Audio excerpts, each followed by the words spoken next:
ईएफआईआरને આધારે દાખલ થયેલ વાહન ચોરીના ગુનામાં સંડોવાયેલ આરોપીને ચોરીમાં ગયેલ મોટરસાયકલ સાથે ગણતરીના કલાકોમાં પકડી પાડી વાહન ચોરીનો વણ શોધાયેલ ગુનો શોધી કાઢતી સચિન જીઆઈડીસી પોલીસ.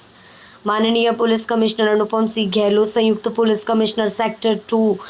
નાયબ પોલીસ કમિશનર ઝોન 6, મદદનીશ પોલીસ કમિશનર આઈ ડિવિઝન તરફથી વણ શોધાયેલ ગુનાઓ શોધી કાઢવા અને નંબર પ્લેટ વગરના ફોલ્ટી નંબર પ્લેટવાળા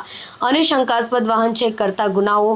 સૂચનાઓ આપે હોય, જેને આધારે પોલીસ ઇન્સ્પેક્ટર કે.એ. ગોહિલના માર્ગદર્શન હેઠળ સર્વેલન્સ સ્ટાફના પોલીસ સબ ઇન્સ્પેક્ટર એચ.આર. પટેલના નેતૃત્વ હેઠળ સચિન જીઆઈડીસી પોલીસ સ્ટેશનના સર્વેલન્સ સ્ટાફના આસિસ્ટન્ટ હેડ કોન્સ્ટેબલ